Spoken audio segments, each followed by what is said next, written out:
world as it's changing around them.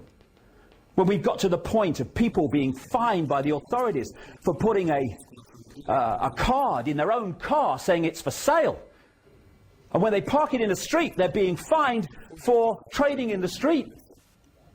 When people are being fined for putting out their wheelie bin on the wrong day, we're talking about the fine detail of our lives that this has got into now. The key thing to start to understand the world we're actually looking at, as opposed to the one we think we are, is to connect the dots. There are many various and vastly different areas of our lives. Vastly different areas of politics and business and banking and all the rest of it. And left to themselves as dots, it's bewildering. I don't understand that. Why are they doing that? Why, all that stuff. But when you start to connect the dots, and that's what I've been doing for the last nearly 20 years, and to connect the dots, you have to do enormous research on the dots themselves before you can start to connect them. It's an enormous work. That's why it's very difficult for people to see what's happening, because the amount of work it needs to actually uncover it. And as you connect the dots, the picture starts to appear. You start to see that organizations and people and events that appeared to be totally unconnected are actually fundamentally connected. And you start to realize and you start to see a clearer and clearer picture of what Big Brother really is and why. You start to see the elephant in the living room. You see, the difference between those who've not looked at this stuff and those that have is the difference between seeing that's why they're doing this and people saying they're doing this, I think, because what they're telling us they're doing it for. Once you connect the dots, you start to see the white bits between the words where the real information is. And this elephant in the living room is that there is a secret agenda going on in the shadows behind the people that appear to be in power.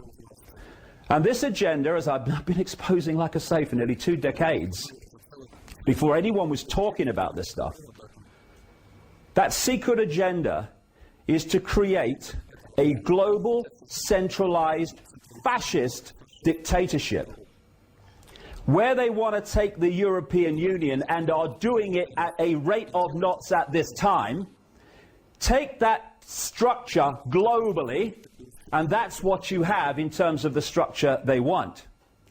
Now, to hide the agenda and to justify its introduction, we have the movie, as I call it. This is the version of events that we are given through the mainstream media and from politicians and stuff, most of whom, the vast majority of whom, haven't got a clue what they're actually reporting. They just read autocue or take a government statement and regurgitate it and call it news and journalism. And so, if you want to centralize power in Europe, because you want that to be another layer, and I'll come to that in a minute, of this global fascist dictatorship, then that's the secret agenda. Within the movie, you say, no, it's just a tidying up exercise to make Europe more efficient. No, it's not the Constitution, it's a treaty. Even though it's exactly the same virtually as the Constitution, it's a treaty, so we don't need a referendum on it, so that people can say no. This is how it works. Secret agenda, movie provides the excuse for the agenda. This is the uniform, it seems to be all over the world, the dark suit. The dark suit. And these people are promoted, prime ministers, presidents, as being the leaders of the world, the people who are making the decisions. If anyone thinks Bush has been running America, I've got some seafront property in Switzerland you might like to look at. I've got a picture. The dark suits are the here today, gone tomorrow politicians who are the vehicles for introducing the agenda decided in the shadows, and those shadows people do not change, or at least those that control the shadow people do not change. As they say in America, those enormous numbers of people in America are now starting to understand this. They say, whoever you vote for, the government still gets in. And what they mean by that is those that control governments of any persuasion get in. In the shadows, this is where it's done. Look for the think tanks, which is a massive vehicle for this manipulation in the background. These people are cardboard cutouts. They do a job for a while. Some of them know they're doing a job in relation to the shadow people. Lots of them don't.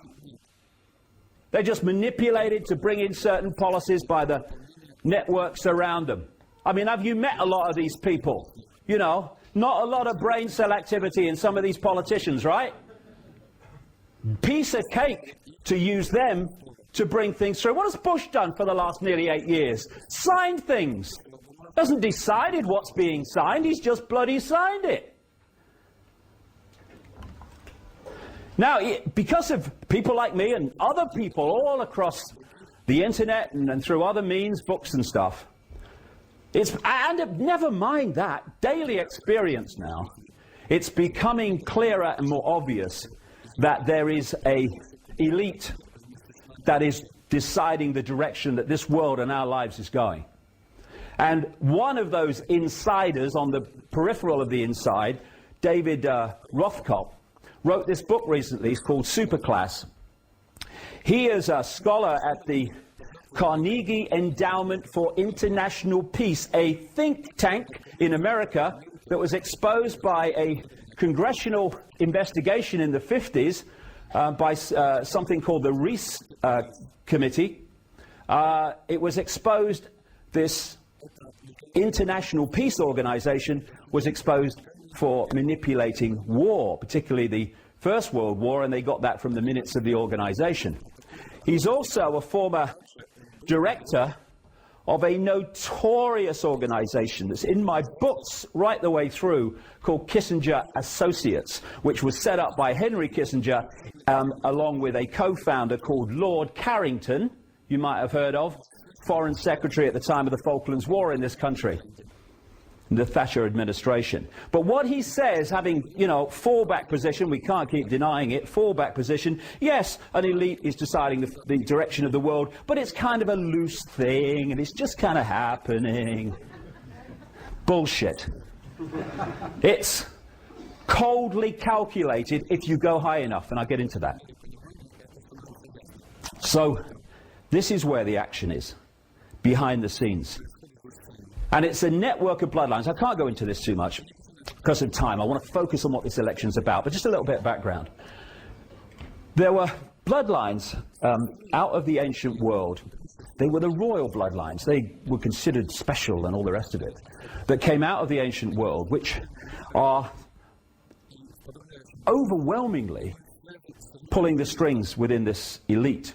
Some of the ancient advanced civilizations, but particularly one keeps coming to light, what we once called Sumer, which historians call the cradle of civilization. I would question that, but that's what they say. And later it was called Babylon. Now this land is of great historical significance to this network of interbreeding bloodlines, and it is called today Iraq.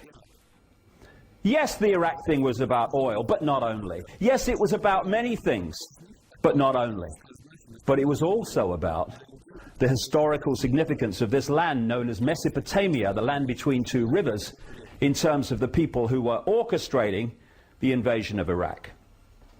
And these bloodlines moved out, became the force behind the Roman Empire, moved up into Northern Europe, became the aristocracy and royal bloodlines of Europe.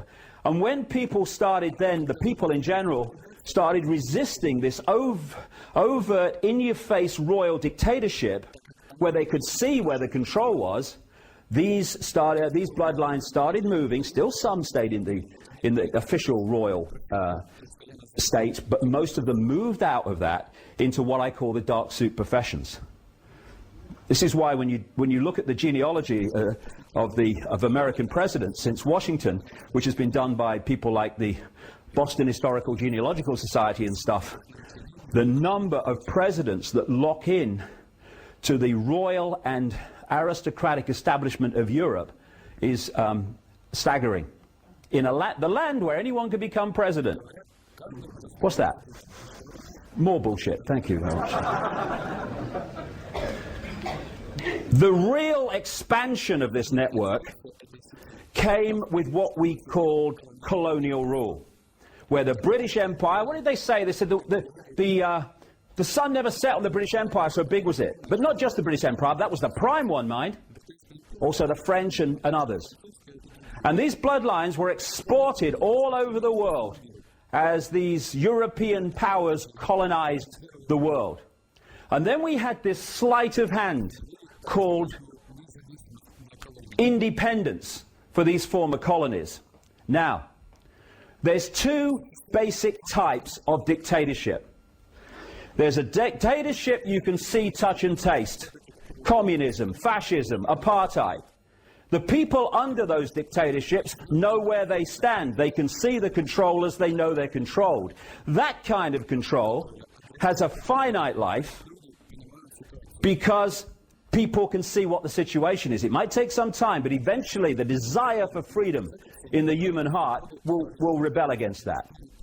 The greatest form of dictatorship is a dictatorship you can't see, touch and taste, that goes under cover stories like democracy and freedom. And people will sit in one of those dictatorships forever until someone or something points out what the game is. It's in simple terms, symbolic terms, not even symbolic.